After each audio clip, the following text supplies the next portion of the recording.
Assalamualaikum warahmatullahi wabarakatuh. Salam sejahtera semuanya, salam sehat selalu. Dan hari ini saya Bambang Sugianto mewakili kelompok 4 dalam tugas filsafat hukum, dan kali ini kami akan mengangkat dengan tugas mazhab sejarah.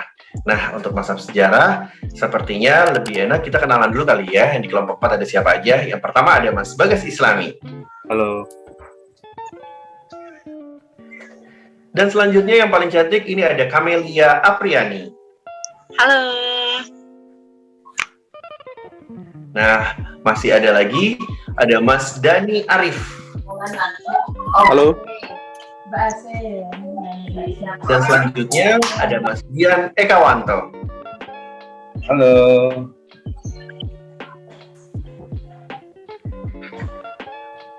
Oke, untuk lebih cepat dan singkatnya, saya akan langsung memberikan nih apa aja yang terjadi di mazhab sejarah. Nah, untuk itu, untuk Bagas, waktu dan tempat saya persilahkan. Selamat datang bersama saya Bagas Islami. Pada kesempatan kali ini, saya akan menginformasikan latar belakang timbulnya aliran mazhab sejarah. Mazhab sejarah ini muncul akibat reaksi terhadap para pemuja hukum alam atau modern yang berpendapat bahwa hukum alam itu bersifat rasionalistis. Mazhab sejarah ini berpendapat bahwa tiap-tiap hukum itu ditentukan secara historis, selalu berubah menurut waktu dan tempatnya. Mazhab sejarah ini merupakan salah satu aliran hukum yang timbul sebagai reaksi terhadap tiga hal. Yang pertama, rasionalisme abad ke-18.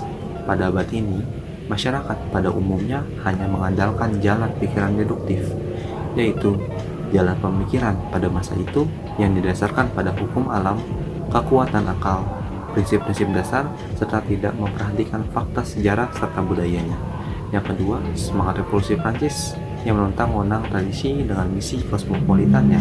Dan yang ketiga, pendapat yang berkembang pada masa di mana hakim dilarang untuk menafsirkan hukum karena undang-undang dianggap dapat memecahkan semua masalah hukum. Mazhab sejarah ini dipelopori oleh seorang ahli hukum berbangsa Jerman yang bernama Friedrich Karl von Savigny. Menurut Savigny, di dunia terdapat beragam bangsa di mana tiap-tiap bangsa memiliki Volksgeist atau jiwa bangsanya masing-masing. Oke, terima kasih Mas Bagas. Nah, kita sudah mengetahui latar belakang dari mazhab sejarah. Nah, selanjutnya masih banyak dan masih panjang lagi. Setelah itu kita mengetahui juga nih dari aliran yang muncul serta tokoh-tokoh yang berperan dalam perkembangan mazhab ini. Nah, bagaimana untuk Bapak Dian? Kita bisa lanjutkan? Mazhab sejarah timbul dari tahun 1770 sampai 1861 yang dipelopori oleh Karl von Savigny. Beliau menganalogikan timbulnya hukum seperti timbulnya suatu bangsa dengan segala ciri dan kekhususannya. Oleh karena hukum merupakan salah satu faktor dalam kehidupan bersama suatu bangsa seperti bahasa, adat, moral, dan tata negara, sehingga hukum merupakan suatu yang bersifat supra-individual, suatu gejala masyarakat. Menurutnya, hukum timbul bukan karena perintah penguasa atau karena kebiasaan, tetapi karena perasaan keadilan yang terletak di dalam jiwa bangsa itu. Pada prinsipnya, merupakan mazhab yang ingin melihat keterkaitan antara hukum dan masyarakat, dalam arti bahwa dalam aliran ini menolak hukum yang dibuat oleh penguasa dan pemerintah. Dikatakan oleh von Savigny bahwa hukum merupakan pencerminan dari jiwa rakyat atau dinamai oleh Pukta Volkes. Hukum tumbuh dan kuat bersama-sama dengan pertumbuhan rakyat dan dari kekuatan rakyat, dan pada akhirnya ia akan mati jika bangsa itu kehilangan kebangsaannya. Lebih jauh, von Savigny mengatakan yang artinya hukum tidak dibuat tetapi tumbuh dan berkembang bersama masyarakat. Kemudian diuraikan lebih dalam oleh von Savigny bahwa dunia ini terdiri dari berbagai bangsa yang pada tiap bangsa mempunyai suatu folklore atau jiwa rakyat. jiwa ini berbeda-beda menurut waktu maupun tempat. Pencerminan dari adanya jiwa yang berbeda-beda ini tampak pada kebudayaan dari bangsa yang berbeda-beda, tadi seperti antara bangsa satu dengan bangsa yang lain. Ekspresi itu tampak pula pada hukum yang sudah tentu berbeda pula pada sejarah. Lanjutkan penjelasan sebelumnya, yang kedua yaitu pusta. Mazhab sejarah ini timbul dari tahun 1798 sampai 1846. Pusta merupakan murid dari Král von Savigny yang berpendapat bahwa hukum terikat pada jiwa bangsa yang dapat berbentuk adat istiadat, kemudian undang-undang, dan karya ilmiah para ahli hukum. Pusta membagi dua bagian dalam pengertian bangsa.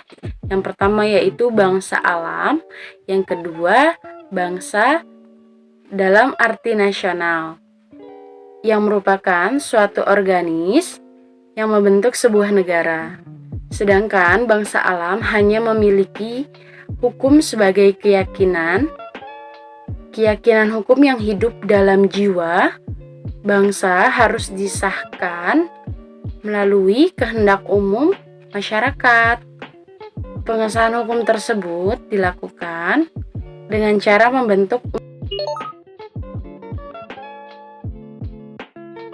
Yang ketiga yaitu Henry Samerman.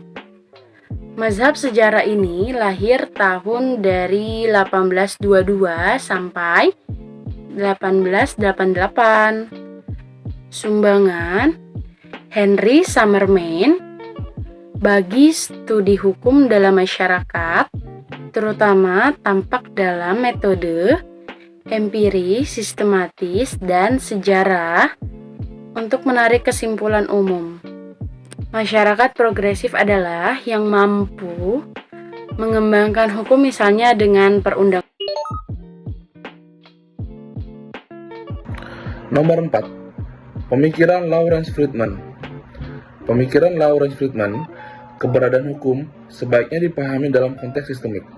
Artinya, hukum harus dilihat sebagai suatu sistem yang terdiri dari unsur-unsur antara lain 1. Substansi, yang merupakan nilai norma, ketentuan, atau aturan hukum, serta sejarah hukum yang dibuat dan dipergunakan untuk mengatur perilaku manusia.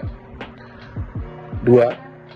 Struktur berupa kelembagaan yang diciptakan oleh sistem hukum dengan berbagai macam fungsi dalam rangka mendukung aktualisasinya hukum. 3. Kultur, menyangkut nilai-nilai, sikap, pola, perilaku para masyarakat, dan faktor non-teknis merupakan pengingat sistem hukum tersebut.